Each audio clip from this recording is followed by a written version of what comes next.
big welcome to you from wherever you are in the world. So this is the third of our 6 webinars live from COP27, where we've got passionate speakers, real views, and latest updates. And we're really excited today to have a couple of very exciting speakers. We've got Steinar Brenden, who's going to be talking about carbon credits, and also we've got Morel Fourman. So they're both at COP27, but to overcome reception problems, they're sitting in their hotels. We had some problems yesterday with internet connectivity. So far, fingers crossed, it's working well.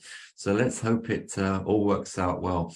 And then we've got Rob de Laet, who's joining us from Amsterdam. So big welcome to everybody. So may we just go around the table to get a short introduction from you about who you are. So Steinar, would you like to make a start, please? Okay, I'm Steinar Brenden of Norwegian Green Power. We are working in renewable energy, and specializing in waste energy, as well as we also working actively in the field of carbon credits, and have established our own a platform to do something about how to make most value for the developing or tropical forest countries for carbon credits. Well, that's amazing, because that's what I think we need for the world. We're all aware of this problem of trees not getting the value that they should. So, Morel, what about yourself? Over to you. Hi, I'm Morel Fourman of Gaiasoft. Our background is in building monitoring, evaluation, and verification systems for national and devolved governments for networks of countries. We've, over the last 10 years, monitored $11 billion of climate spend, reporting on 134 countries. Our particular interest is enabling countries to make well-placed national adaptation plans, and to make sure that their national adaptation plans turn into adaptation results. Well, that sounds absolutely amazing, Morel. I think that everyone having heard Antonio Guterres' introduction to the COP, I think that everyone should be really excited by what you're talking about, and I hope you're going to tell us a bit more detail about how you're going to be helping countries and Antonio to achieve some results. But anyway, over to Rob. So, Rob de Laet, would you like to introduce yourself? Thanks, Charles. Hello, everybody. So I'm a climate activist, and I'm basically a consultant to several parties, specifically where it goes to nature-based solutions. The current fight against climate change is focused almost solely on CO2, while the real solutions are actually in restoring nature around the world, which does a lot of cooling, especially tropical rainforests are basically the cooling organs of the planet. And we need to realize that a complete moratorium on forest destruction, especially in the tropics, needs to start now for the health of the planet and our future. Thank you. So thanks for that, Rob. I mean, I think reality is we had a really hot summer here in the UK. And just if you sit under a tree, you immediately feel the difference. The tree is taking the strain of all that sunshine, all that heat, and most times it's doing it without the leaves falling off. But Charles, can I just also then mention here something that people really need to learn about, and that's called the biotic pump. Sure. Recent discovery has made it clear that actually trees and large forests are not only irrigation systems of themselves and of the earth, but also move that irrigation over continents, which is called the biotic pump. And without forests, basically, continents, land masses dry out. And a lot of problems that we see right now in the world are compounded and caused by the destruction of forests, which are drying out the continents. Thank you. Okay, thank you. So a big thank you to Gary and Rihanna for joining us. So only through them is making the webinars possible. But let's come over to Steinar. Steinar, would you like to tell us a little bit more about the climate and carbon credit solutions that you're bringing to the table here? Well, what we have realized that the biggest challenge is there are bigger challenges. One is in the market where you need to have credibility from buyers, from investors. So you need to make sure there is enough transparency in that. On the other hand, you also need to have a different way of developing or implementing the carbon credits, because it seems to be a market where people are investing, and like we have seen in just now in the province of the DRC, they are making an agreement with an investor who will then put their carbon credits on the market, and they want to own 40%. That means that the carbon credits is not coming to the ultimate beneficiary who is needed to come. So we need another way of thinking about how to reach the real use. The other thing is also very often when we see there are many good projects, but they are maybe in one part of the forest, but you need to think of the forest as a whole. So in the other end of the forest, maybe someone is doing a mining or another kind of operation who is destroying what all the other good projects may have achieved. So we see a need to look at this more holistically for a country, at least for a region or a province. And then in order to do that, we have developed a platform that we call Norwegian Carbon Credit Platform, which is not a platform in the sense of a registry, because we are happy to work with many of the registries, but which is much more taking into the account of the whole process of or how to end up with giving the credibility on the utilization. On reaching this. So while many are focused on using, for instance, blockchain to do the trading, we are more into this to make sure we actually enable a much more dynamic way to get out into the villages, into the local farmers, in support of, for instance, some of the initiatives that Rob is brilliantly trying to do in Brazil, which is very encouraging for the approach that we need to do. So we have defined what we call a platform to work with for these countries to give the credibility, the legal structure, the payment structure that takes care of all the other things that is not dealt with when you look at a typical registry or when you look at a typical carbon credit issuance. So we saw a need to go way beyond to build that credibility and the ability to deliver to the last mile. So in our proposal for each of the countries we're working with, we are combining both the platform for carbon credits with a proposal for also development of the communities in the forest, in the villages, that goes far beyond just replanting or looking after the trees, which is the typical level, while still it's the development issue, which is the biggest issue. It's the communities needs to do this. And that's come out of the work that our team has done in Colombia, where we over a long time have worked with the indigenous, the Indians there, which have become very skeptical to all the to carbon credits. So we are aiming for dealing with some of what we found to be the critical issues and put that together in a platform. And in that, we are interested in and have been discussing with other parties for linking this to monitoring the specific forest that you buy, make it more personal, making all this more direct, so you can see what you are dealing with and see who is benefiting from the carbon credits you're actually doing, to make that transparency. Or in that way, we are using blockchain, but more like a ledger, not like it's not a coin, it's not a money thing. It is actually just a ledger to enable that transparency, which we think is critical from the buyers to the recipients. Steinar, this is absolutely amazing. I'm so pleased that you're able to explain that so clearly and I hope everyone's got the message, and the recording will be on Facebook and YouTube and everywhere, just to make sure everyone can re-listen to that, because that's so critical. Now, I'd like to come back to you in a minute to talk a bit more about what you're doing with DR Congo and Gabon.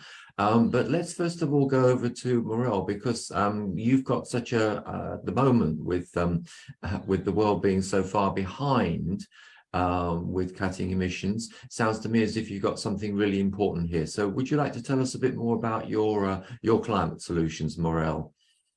So our background and our history is in originally working with multinationals to report across many countries and geographies. In the last 20 years, we've worked in African governments, working with subnational and national governments on reporting and management information, but the monitoring, reporting and verification has been crucial. So within a country, there should be a national adaptation plan and a plan for discretionary reporting. But those projects will be part of, there'll be a national vision, there'll be 5-year plans, there'll be annual plans. And out of those 40,000 in one country we work in, 40,000 projects, maybe 5% of the ones that can checklist adaptation projects, which also mitigate and also reforest. So if we can with this necessary and timely focus on adaptation, if we can get really good at filtering the National Development Plan down to the game-changing adaptation projects, which also mitigate and also reforest. Now, Rob is going to talk to us about the importance of the biotic pump, but let me just say that not all trees and forests are equal. Some trees on a continent can change the course of the weather pattern of a continent. So Rob will talk us about that. So if we think at a country level, where do we need to join up and restore the flow of moisture across our existing forestry? Where can we reorganize the pattern of the landscape and the ploughing of the soil, and so that the water, rather than running away in floods that deplete soil, rather the water falls down into the subsoil and down into the water table. I'll give you just one more point.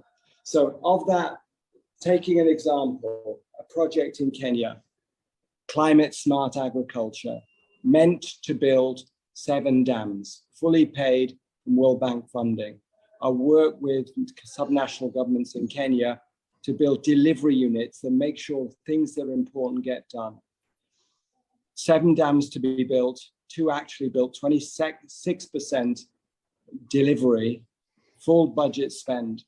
Using this delivery unit approach in 6 weeks with no extra spending, not by my team, but my Kenyan team, Gaiasoft's Kenyan team, working with the local government. The local government delivery unit took that from 2 dams working to 98% functionality. 6 weeks, no additional spend. So there is huge fruit of projects already funded and financed or in the National Development Plan that can be plucked through taking this delivery unit approach, and then choosing at national level and continental level how we adapt, can not just run away from the desertification, but actually change the tide of desertification. Okay, well, let's come back to you in a minute for an example, specific example, and I'm intrigued by, are all your projects about deforestation or stopping deforestation? But anyway, let's start off. Go back to Steinar to talk a bit about where would you like to start? Would you like to talk about Congo or Gabon, Steinar? Well, if I start with the last one, I think Gabon is unique in the world in the sense that they have become carbon negative, and they have done so much on the reforestation, on the protection of the environment, on the protection of the species, and all of this, that they had a very foresighted leadership. Both as on the highest president level and on the minister level in the environmental minister. That makes Gabon unique and also potentially a role model to lead the way. So our dream is actually to make Gabon that role model also in what we can do with carbon credits, so that we can show the way. And then our hope is that we can, based on that, also use this on the big scale. Because if we really want to change Africa and have an impact, that's when we do DRC. Because the Congo is really the country, it's the continent in itself that really can change the whole thing. It can change Africa, but it has the potential to change the world, just like how Rob and Brazil might come back with the new president to hopefully do something, because the Amazon is so critical for the whole world. And we are here in the two most important locations for doing something that is on a global level, because we need to go back and look at the forest on the big scale. It's so amazing. Now, I think the question everyone's going to be interested in is really, well, what can you say about the organizations which are willing to pay for these carbon credits to sustain this sort of project? I don't think I can say very much until things are there. Because what we see is that there's a lot of interest, but the challenge is to get the price that really benefits the country. And that is not just what the country does with its effort, it's also to make sure that people are comfortable, that the buyers are comfortable, that the money actually reaches its purpose, and also that it has the legal protection as well as the monitoring, such as what Morel is talking about, to really get there. So you have to do more than just put carbon credit in the traditional way on the market. And I think some of the initiatives going on to expand and maybe also move back to where we originally were when we go back to the Paris Accord and so on, where it was meant that you could trade across countries, across regions, and also open up, for instance, what Kerry is trying to do now with the American market and not just California, because in reality we have Europe, California, New Zealand and Australia. That's really the markets. We need to really take it to the next level, and we need also to make sure that we can bring in high quality programs back into Europe, into the US, because if you look at the decisions of the European Union when they ended up accepting credits from outside of Europe, that was because they didn't trust the carbon credits, the markets from which they came. So we need to prove that it's worthwhile and really can get into those markets where the ability and the willingness to pay is with the confidence that it requires. Okay, you talked in your introduction before, you made the comment that 40% of the money from the carbon credits was going to the investor. Let me just probe this one a little bit, because the situation is with any nature project, whether you're talking about trees or agroforestry or whatever, there's got to be an initial investment in the planting. It's then got to grow for several years before it achieves some sort of value.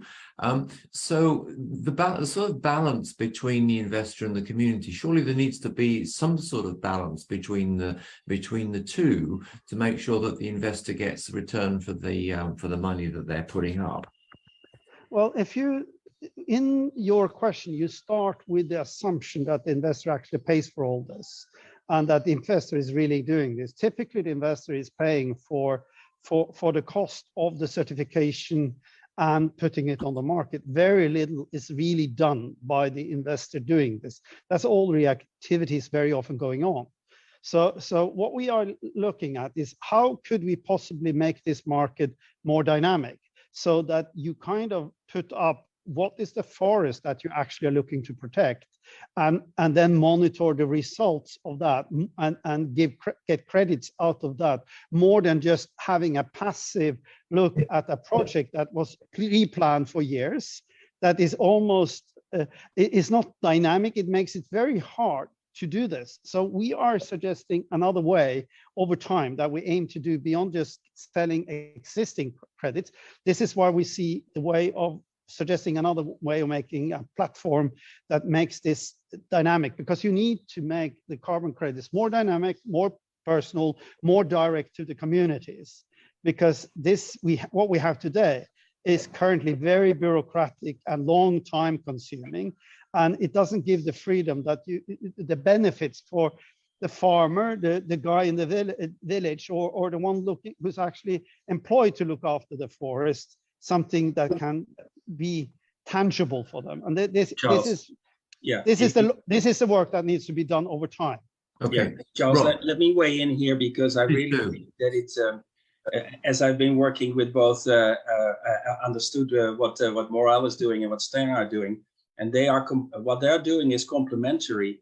And Morel has this amazing software which you can actually monitor the situation in a whole country from the village up. And Steinar basically brings the money from the top, which needs to reach the ground at village level. And I think it's very important to understand that kind of suite of monitoring and financing, the monitoring going from bottom up to the national level, and the financing coming in at the national level and trickling through to the bottom without everything staying in the middle layer is an incredibly important instrument for the sustainable development of countries like Africa, and for climate resilience. Well, let's ask Morel the question. Obviously, Rob's suggesting the way that the Steiner's project and your project can work together. So, Morel, are you working together on projects like Steiner's? We're looking forward to exploring more deeply with Steinar specifically. I have to say that. But let me just take it from the other side. So there is sometimes in a system, you already have pieces of the puzzle emerging, and the challenges or the opportunities to put them together. So whether it's in a decentralized country like Ghana or a devolved country like Kenya, there is a subnational structure which is responsible to the local people, and that goes down from, take Kenya, from national to region to county to ward to sub-ward, so sub-county to ward, excuse me. And being able to work in partnership with governments to deploy resources back to job creation and forest protection at local levels is a very powerful opportunity, and we don't have to recreate that structure. So that doesn't mean we can't go to a sub-ward level or to a level of a forest that spans wards or counties. It just means that there is structure there that you can play on. And for a government to be able to do what Steinar is describing, which is, in the language of business, to monetize or to be rewarded for its stewardship of the world's lungs, the world's forestry, and then to be able to pass that revenue down into local community projects through the mechanisms of government. So I saw an article today saying, I think it's 50 countries that are in danger of defaulting. Yeah. Some of those countries may be in the desperate situation of, can we feed people? Can we pay our bills and remain solvent as a country? Or do we sell our forest assets in the short term as lumber? And what we need to do as an urgent priority is to do what Steinar is describing and be able to collect revenues for our stewardship of forestry and then deploy them into our populations through the mechanisms of accountable government service delivery, whether it be food security, particularly agroforestry. So the perfect response would be take the most impactful reforestation or forests of the continent of Africa or South America, make sure we're paying into communities the benefit of their stewardship of forestry, and do that in a way that creates agroforestry jobs, restores water tables, gives food, water and food security. So that is entirely doable, and the mechanisms of governance and governments make it possible. What Steinar is describing is critical, enabling a DRC to actually benefit from its own forestry assets. And what Rob will speak to us about with the biotic pump is crucial, because not all carbon is equal. Making a block of coal out of carbon dioxide does not help us. Not all carbon is equal. Not every tree is equal. Not all forests are equal, because getting the right tree in the right forest in the right place can change the course of desertification, can change the course of survival of the Great Congo rainforest. Okay. Rob, I hope Rob is going to be explicit about coastal reforestation. Yes. Okay, so let's ask Rob to talk about the biotic part. Then Morel, be good to get a specific example that you've done where you're doing your work with reforestation. And then we've got another couple of speakers going to join us in a few minutes, but I think we need to finish this discussion first. So Rob, over to you. Morel, thank you for throwing me the ball. So, well, actually, one of the things what we see, I've seen it in the Amazon where I'm primarily working, is that if you cut the coastal forests at the points where the atmospheric rivers are coming into the continent, then you disturb the moisture flow over large parts of the world. There's now clear research that the cutting of forests in Western Europe and parts of Western Siberia have actually caused the increase of droughts all the way in northern China.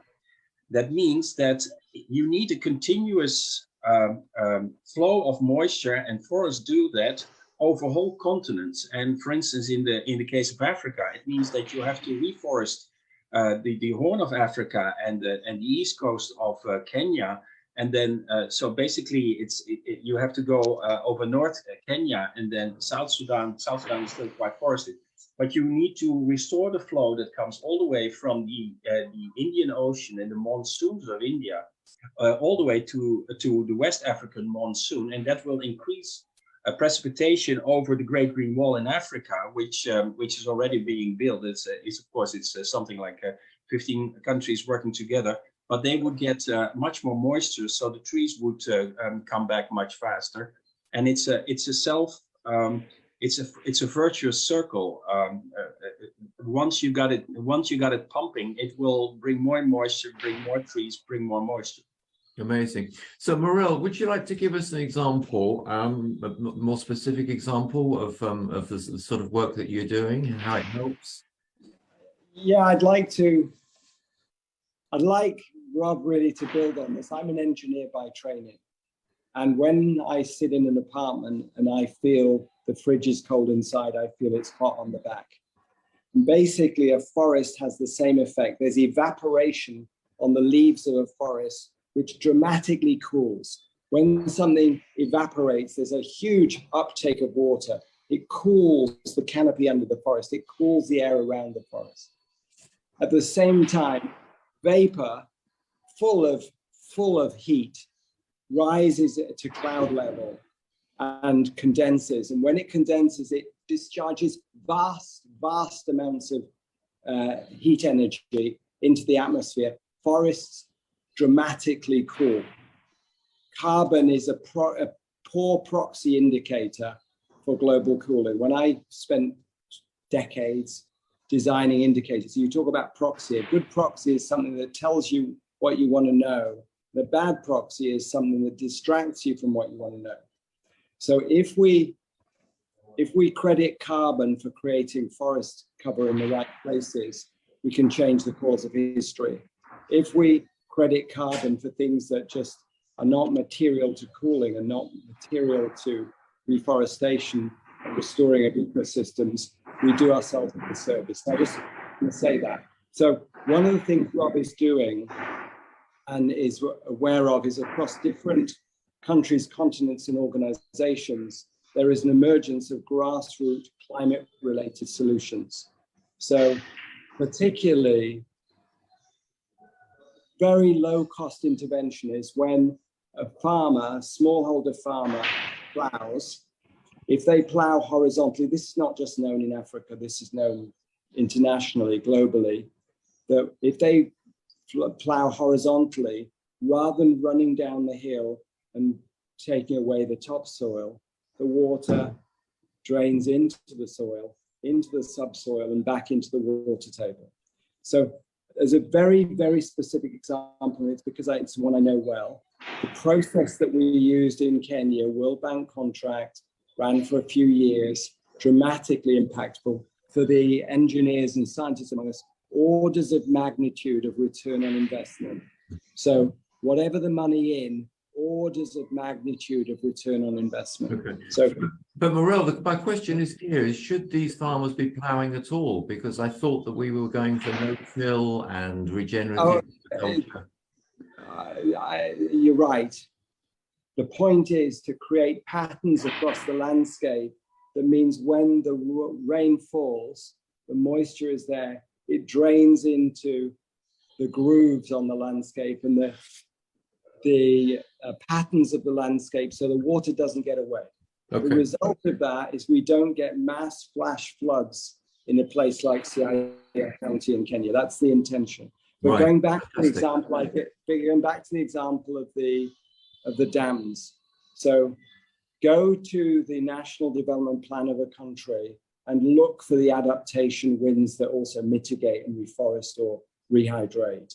So the questions that we asked or trained the delivery units in Kenya to ask, and then built a community of practice amongst them, was first question: what's important to the re-election of the minister?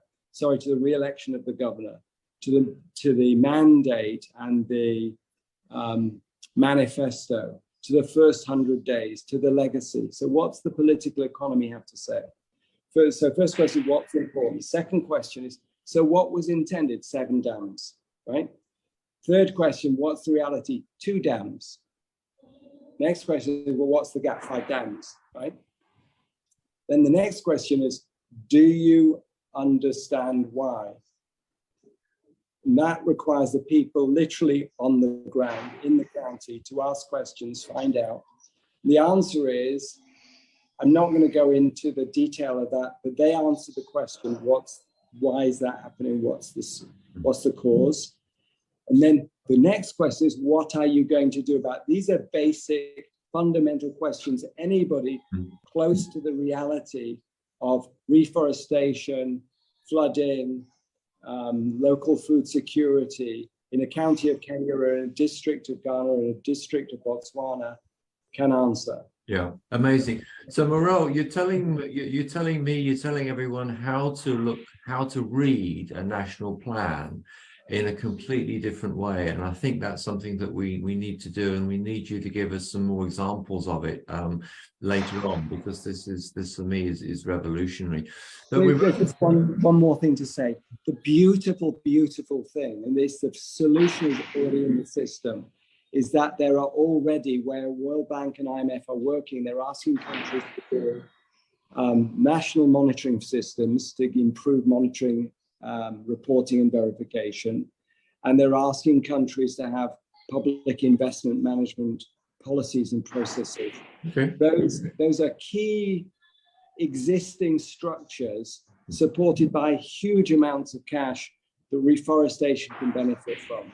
Okay, well, I think we're coming towards the end now. So Steinar, let's just come back to you. So the question I've got for yourself is, you've got this platform, you've got this structure, you've got this amazing way forward.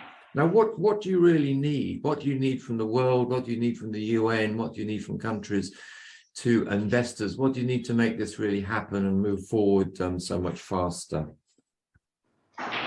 If I may just add a comment to what Morel just said, because one of the things that we have seen is when we are in the tropical forest, it is also important to look at the soil and the soil quality.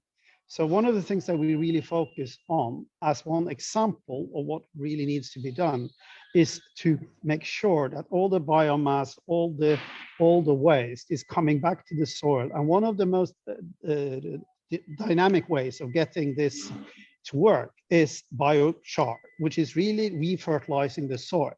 So we think in this that there is another way of doing this that's really supportive to what Morel just said. I just wanted to mention that, and that's what we built into what we propose to be the development programs for an eco village within the forest. Coming back to what the question of what do we need? Well, I think the first thing we need to do is to really make the world a global market for this. And we need to make this so that it is putting even more demands on the polluters and do the steps that makes this tradable with a pricing that really benefits. So the role of politics is not to execute or to make the tangible solutions like all of us are working on, but it's actually to make sure that we are enabled to do this and that we can continue and let the kind of the market loose, get the price up. Like Wall Street Journal some time ago wrote it, the price of carbon is way too low. We need to make that price higher. And in that role, the politicians are super important, at least in the developed countries. Okay. So I think that's the most important thing we need from them. Absolutely amazing. Thank you so much for that. So Morel, final comments from yourself, please. There is everything. We live in a time of some pessimism, certainly some crisis, and huge opportunity for collaboration and carefully placing our regenerative and adaptation plans. We can change the course of deforestation. We can not just deforestation, but desertification. We can be regenerating from the micro of the way we treat the soil at local level, including biochar, to the macro of where we place new forests and in what sequence we place them across a continent. So the importance of something like the African Adaptation Initiative is absolutely crucial, because with the mandate of, I believe, 54 countries, making these small choices together in correct sequence can have vast consequence.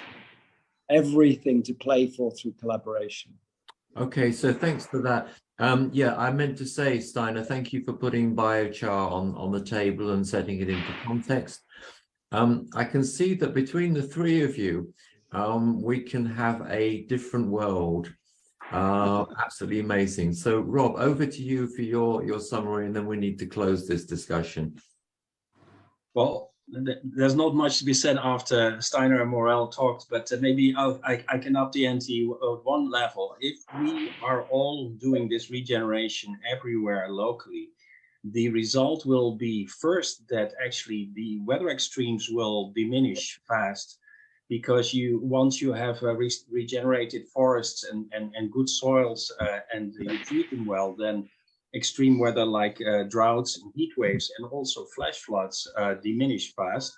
And if we do it at sufficient scale, we can actually cool the planet within 20 years, but we need to do it. We have to start now because we're running out of time. Thank you. Sure. So Rihanna, do you have Ailing there, please? Yep, I can add them now. So big thank you to Morel, Steinar, and Rob.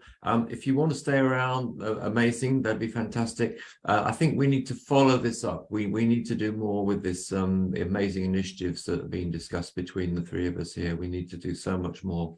But for now, thank you so much. Enjoy the rest of COP, and Ailing, if you like to, Rihanna, if you'd like to bring in Ailing, that'd be amazing. Thank you. Yep, he'll be rejoining now.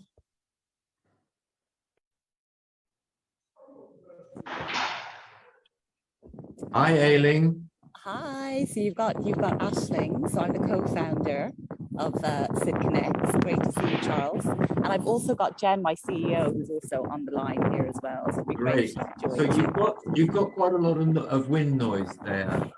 So where I am is basically at somewhere called the Extreme Hangout. So I wanted to just give you a little bit of a tour and show you where we are today. Yeah, no, that's good. You got really good sound from that point there. Thank you. Yeah, if you tell us where you are now and not move about too much. So basically, Jenn and I are here. So we are a women-led sustainability consultancy based in London, and we're on the ground at COP27. And I know, Charles, we're always in touch about what we can do to kind of drive change. And so basically what we've got here is the Extreme Hangout. An Extreme Hangout started in Glasgow initially, and it was all about mobilizing the youth. Okay, so you have all the youth going to COP26 and then being totally excluded. So as you know, you have the blue zone and the green zone. And the green zone is meant to be open to the public, and the blue zone is where all the politicians hang out, and it's incredibly challenging to get access. And so then you have all these youth who have nowhere to go. And so what Extreme Hangout have done is they've created a really safe hub for the youth to come and mobilize and start putting in the talking into action. Okay. So yeah, so that's where we are. Super. So Jenn, thanks for joining us as well. Would you like to give an introduction to yourself and your organization? Yeah. Hi, everyone. Really happy to be here. So I'm Jenn. So I'm CEO and co-founder of Cyd Connects. And so Ashlyn and I started Cyd Connects together. We're a sustainability consultancy, and we really help businesses become a force for good. So we help businesses to start, track, and measure their sustainability. We help them kind of get their house in order, understand where their strong points are, and also where those big areas of opportunity are for them to make a more positive impact and improve their sustainability initiatives. We then, once they kind of understand that better, we help them communicate it, which is obviously very challenging because there's a lot around greenwashing, and no one wants to seem like they're greenwashing, but they also want to like put their positive impact out on the world. So we help them do that. Okay. So the report I read this morning is that there was actually a pretty good day at COP27 with the youth, and that they got their voice heard, and there was some pledges and comments. So is that how you see things, or do you see things differently on the ground to that? So I think we see things very differently on the ground, if we're honest, Charles. So Okay. really the feeling in the blue zone was that there was no youth there. So the delegates who were actually in the blue zone felt that there wasn't a presence from the youth in the blue zone. We definitely feel in the fringe areas, so like here in the Extreme Hangout, there are youth that have come from all over the world who are trying to make a change. I would say there's a real lack of engagement of Egyptian youth.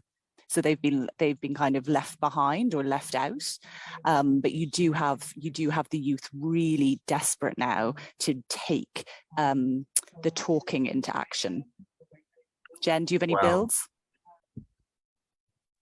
Yeah, so I echo exactly what Ashlyn was saying. So when we spoke to delegates in the blue zone, their comments to us is we're not quite sure where all the youth was. There was supposed to be like a big amount of youth delegates. So if you understand in the blue zone, it sounds like it's an exclusive place, which it is, but actually there's a high number of people. Because if you think there's over nearly 200 nations that are represented there. They have all of their delegates, and actually they felt that they could only see a handful of youth as they were walking around. So that presence definitely was not as strong. And also to add to that, the feeling from the delegates we spoke to was that there were just too many tickets for fossil fuel lobbyists. That was really the feeling. Why are so many spaces going to fossil fuel lobbyists, and it's unacceptable. So there was a kind of disappointment on that side. So question for you, how much damage do you think these fossil fuel lobbyists are causing? I mean, I've read the articles about it, and there's a lot of places being given to fossil fuel lobbyists. But, if I get a phone call from someone that I don't want to speak to, then I don't speak to them, so that they don't have an impact on me. I'm aware that they're there, but they're not having an impact. What really is the damage that these the lobbyists are causing, do you think? What's going on? I think it's really easy to, we forget, you're sitting, Charles, I know, in the UK, and we forget that in the UK, everything sitting around us has been built with fossil fuels, right? Your chair, your kettle, everything around you, everything in the West has been built using fossil fuels. Okay, so we've become very, very used to fossil fuels, and it's very easy for us, I think, to finger point and say the fossil fuel companies. But however, everything around us in the West has been built using fossil fuels, okay? And I think the more I spend time in sustainability, I know you set your business, your not-for-profit, No to CO2 up 6 years ago. I was a bit later after you. The more time I spend in sustainability, the more I realize the further you go upstream, right? And look at the issues we have. We have inequalities, we have this climate crisis, we have all these problems, but they're not problems, they're symptoms. And they're symptoms of this economic system that is exploiting people and planet. Okay, so we have an unfair, unjust economic system that's exploiting people and planet. And fossil fuels have a huge role to play in that. But they're what are fueling this unfair, unjust capitalist system. And that's really the feeling here on the ground. It's a capitalist system that is not working, and putting profit over everything else is really, really ruining our planet and our people. Okay, well, and just to add to that really quickly, you know, if you think of the amount of delegates in the blue zone, there's more fossil fuel lobbyists than delegates. That's what's being reported out of COP27. Okay. Is that they're actually just overrunning the place. And if you think that all of the important people are in this one place, and how many discussions are happening behind closed doors as well, that influence, if you have that number of people here, that influence will be heard. Okay, so let's take an example. In the UK now, we've moved massively to home delivery. You know, all the supermarkets are doing this, Amazon, everybody. So there's a little bit of talk. There's some discussion in the press about Amazon people having electric vehicles, but the basics of, you know, your Sainsbury's, Tesco, and whatever, these deliveries are still in diesel vehicles. So now, if these vehicles are switched to electric, I mean, it would seem important, because these vehicles they're on the road the whole time. They're on the road, you know, 15 hours a day, probably making deliveries. It would seem to be making a difference. But how do you see this? Is electric vans, is it going to make a difference in the West, or is it just playing around the edges of things? I debate this with my professor quite a bit, right? So I went back to study sustainability, and I debate this with my professor. And he says, you know, we have had economies for a really long time. We've had this capitalist economy for the last 500 years, and we've forgotten the purpose of the economy. Okay, what is the purpose of the economy? Is it to exploit people and exploit planet? Because then it's doing a really good job, right? And it goes down to, what's the purpose of the business? Is the business going to exploit people and planet? Or is it going to serve people and planet?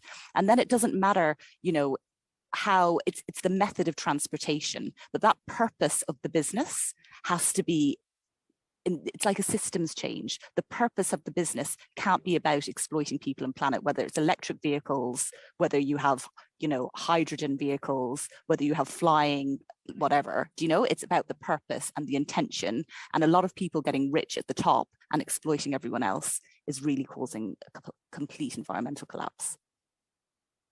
Okay, I mean, what I see the practicality of this, the way that it changes things. I mean, if you're in a supermarket, then you're going to choose goods based on the packaging. But if you're ordering online, then there's no reason why your fruit and veg shouldn't be delivered in paper bags like it used to be, because you've decided to buy a cauliflower, you've decided to buy 2 pounds of tomatoes or whatever. So you're not worried about the packaging, it's being picked by someone else. So you suddenly move from a dynamic where everything has to be packaged and looking great to just moving to practical packaging that the guy unloads at the doorstep, and he leaves you with a paper bag with your fruit in it. So there's a sort of way in which the whole capitalist system changes round with this whole dynamic. And I think for me, it's very interesting to go to other countries and see the way in which it can change. I mean, you know, in the UK, we struggle with a lack of sunshine. In Egypt, where you are, you've got massive, where you are at the moment, you've got massive sunshine, which can be used for solar power, it can be used for energy. I mean, they've had the hydroelectric dams for many years. But you know, the potential for that, are you seeing that around you? Are you seeing how Egypt could make a difference, could be changed with the potential of the sunshine and the natural resources and the rest? I mean, I think with Egypt, you know, what the feeling is here is that there's still a lot of work to do, but having an event like this here is opening people's eyes.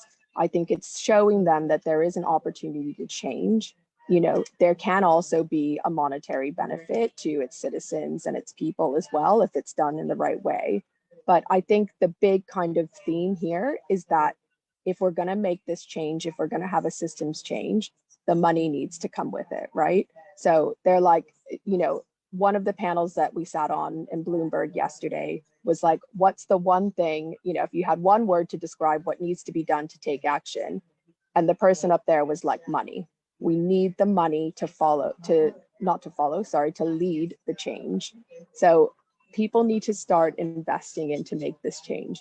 We also need to start helping other countries that aren't as advanced by sharing technology.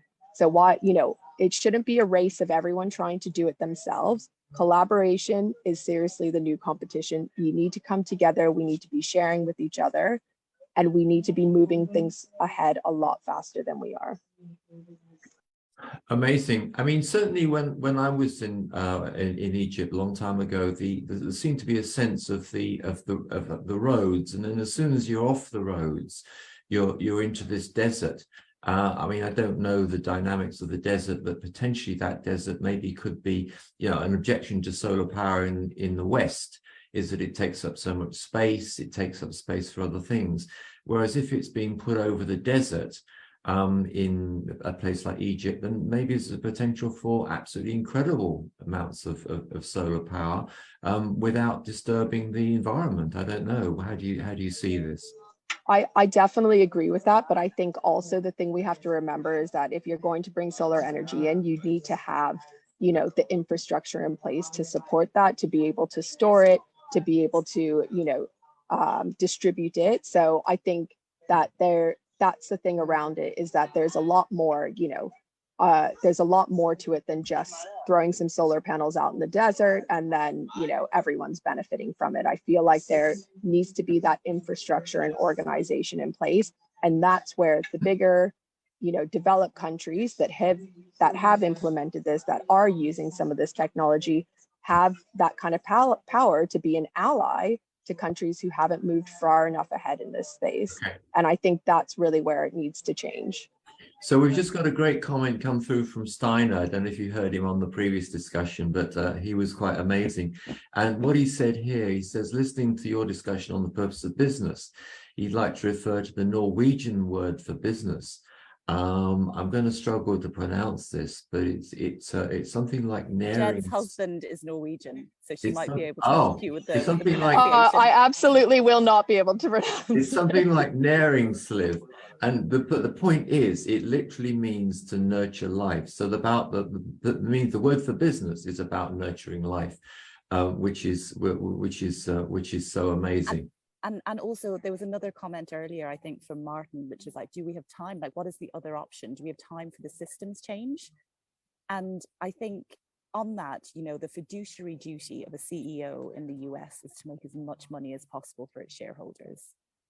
So if the CEO is not doing that, he is in effect breaking the law and could be sent to prison, you know? And I think that is really answers like a lot of the problems we have. You can just see, and you can see that playing out in the US. And so that's why we're fans of B Corporation as well, because what B Corporation is doing is moving businesses from a shareholder model, putting profit above everything, to a stakeholder model where they have to report on the triple bottom line by law, right? So it's the law, it's a legal change in countries that allow it. And so I definitely, like, the feeling I have here is that there is this real drive for a systems change, and it's happening. And there is a lot of lawyers here. There is a lot of kind of legal experts who are actually using the law to benefit nature now. And we have this. Well, let's come back to you on that, Aisling. But I'll just mention, because Martin Earl has put this in the chat, that there's a climate justice march tomorrow in London, and it starts at the Shell building at 12 noon. But tell us a bit more about your the consultancy that you're doing. I mean, when you talk to businesses, how much is this resonating with businesses? The idea of changing their purpose, changing their direction. What happens when you encounter the reality of talking to real businesses about this? And so it's basically, we work kind of really with two groups of businesses. We work with people like you, Charles, who have had long careers. I think I remember you were at Dell for quite a while. And then 10 years ago, you thought, you know what, I'm not going to do this anymore. I'm actually going to use my energy and my time in a way of like participating in the economy while serving people and planet, right? And you've made that your life's work. And we work a lot with entrepreneurs who are like you, who are figuring out how they're going to make money and grow the economy without exploiting people and planet, but by serving people and planet, or healing people and planet, or creating a new tech solution that is going to like change the world, you know? So we work with these amazing entrepreneurs who are so inspiring, and we basically put them through a B Corp framework. So just because they have great intentions, you know, they know that maybe they can't be perfect at everything, and they'll need support in the societal areas, etc. So we work with those groups of businesses, which we absolutely adore. And then we also work with like billion-dollar businesses as well, who are retrofitting this and have a new leadership team or are having pressure.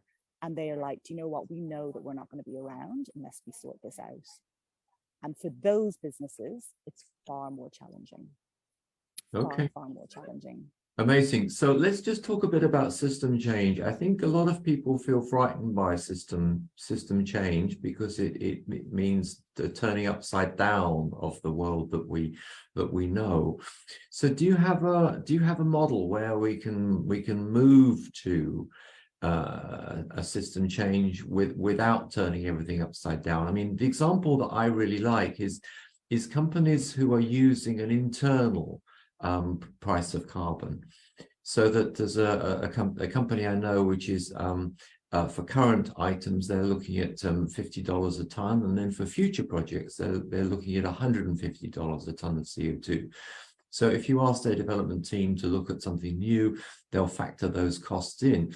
So it means that they're working the current system, but they're also working the new system because they're using the new prices for the cost of carbon. So when those new products roll out into the market, they'll be so much more cost effective.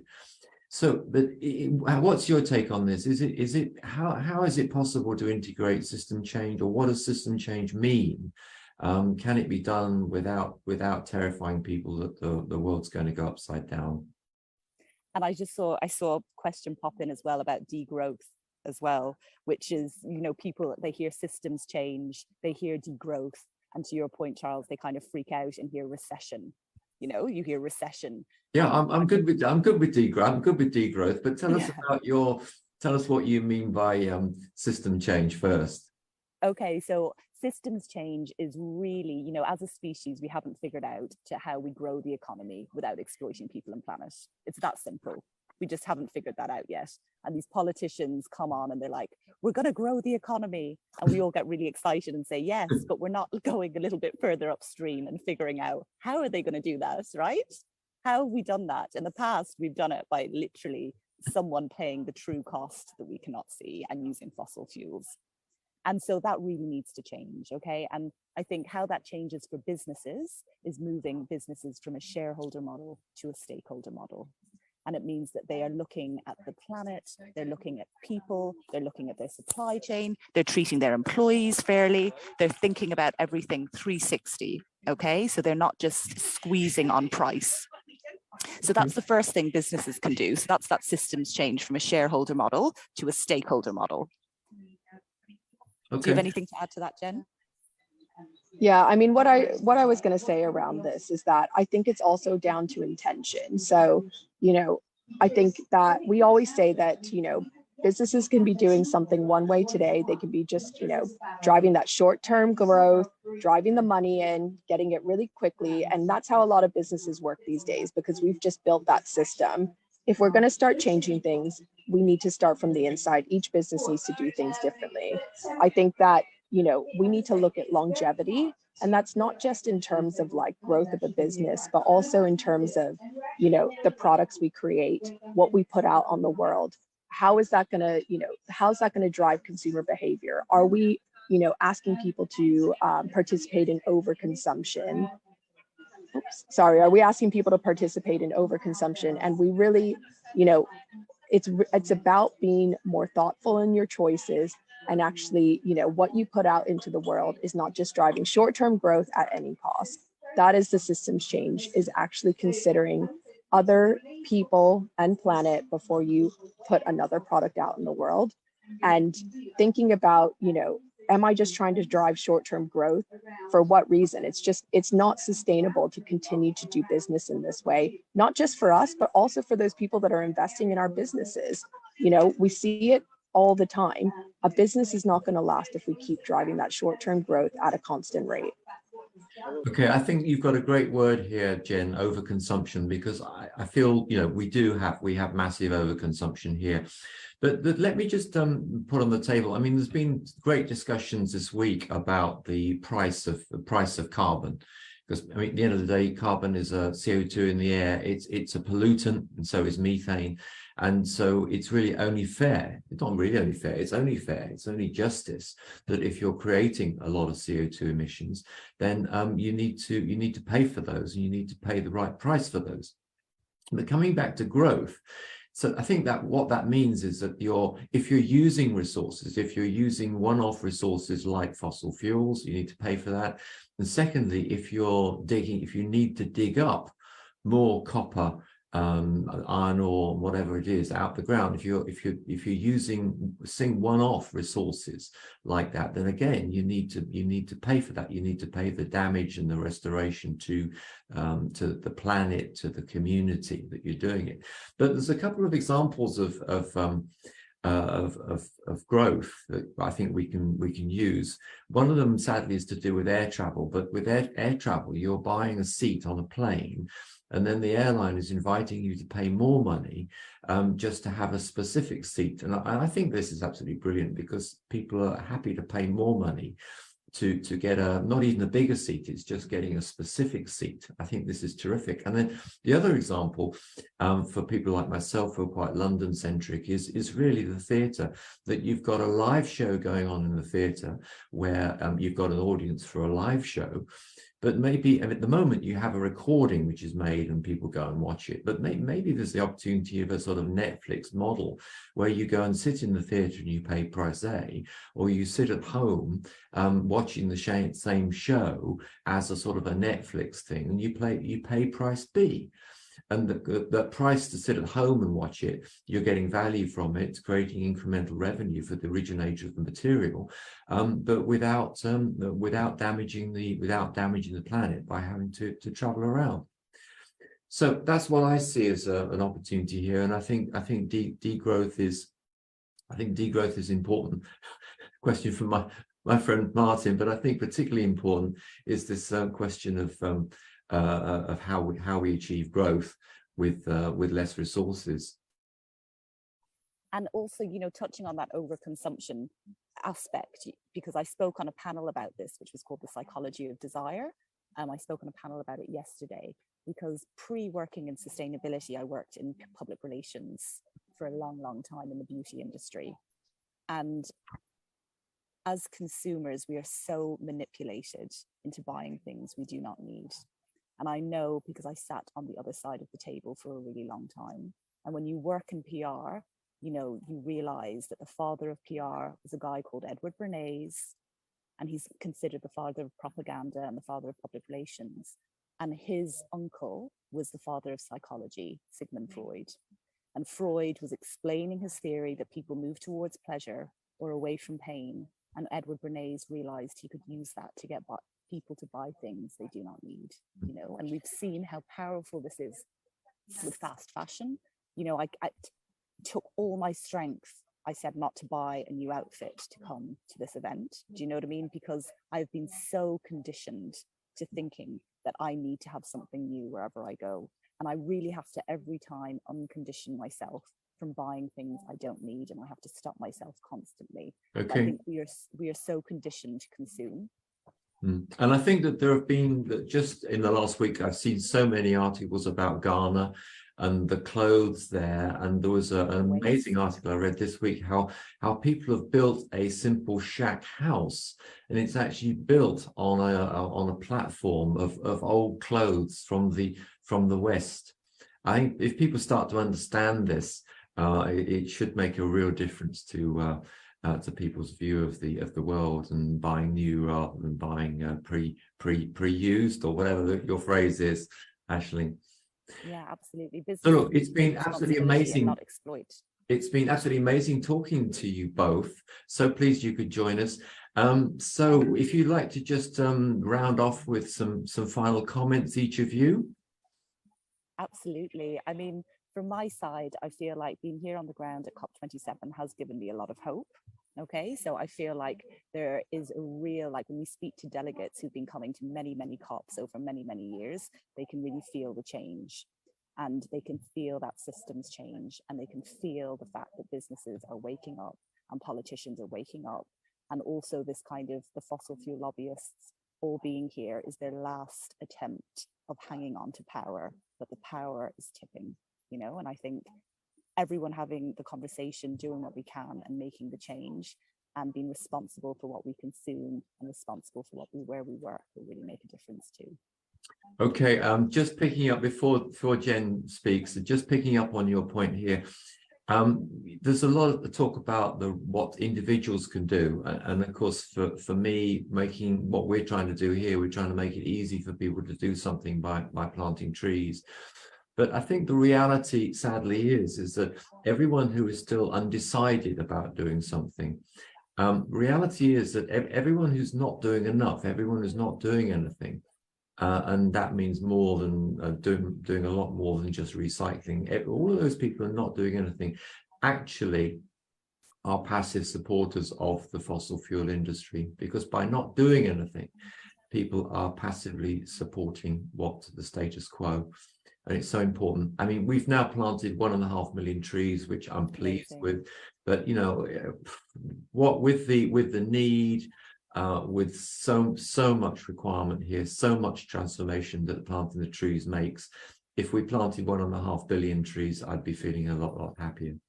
So anybody who wants to join in and do something, whatever it is, think about the impact you're having on the world and think in terms of sustainability and think about what you could do to make a difference in your way. But back over to you, Jenn, to finish us off with this panel today then. Great. I mean, and actually, you know, I think Ashlyn said it really nicely. We are, you know, hugely optimistic. We can sense that feeling of change. It's now moving with speed. But I actually want to kind of touch on what you were just saying. I truly believe that everyone has a role to play in making change. You know, not everyone's an activist. I'm certainly not an activist. You know, I am not as, you know, I'm not my other business partner. She shows up to all the marches. She's doing that. I make change in different ways. So that is through the impact I make through the businesses I work with. I have found my role is that I know I can influence businesses to do better, to want to do better and see the advantage there. And I really encourage everyone to find their role. But also, I think let's not forget that as individuals, we do contribute to carbon emissions. We do contribute to, you know, CO2 in the world. And I think that we can all make changes in terms of consumption. And I really encourage everyone to think about not just how much they're consuming, but the ways they consume. You know, can you wash all of your laundry on cold? Can you take one less shower a week? Do you know, there's so many simple things that can make such a big difference when they're accumulated. And I really encourage everyone to look at their life and look at their role that they can play in making the world a better place. Amazing. Thank you so much to both of you, Aisling and Jenn. Thank you so much for joining us. Amazing contribution. Keep in touch and make that bigger difference for the rest of next week, okay, at COP. Wonderful to see you. Thank you. Thanks for Thank everything. you. Take care. Bye. Bye.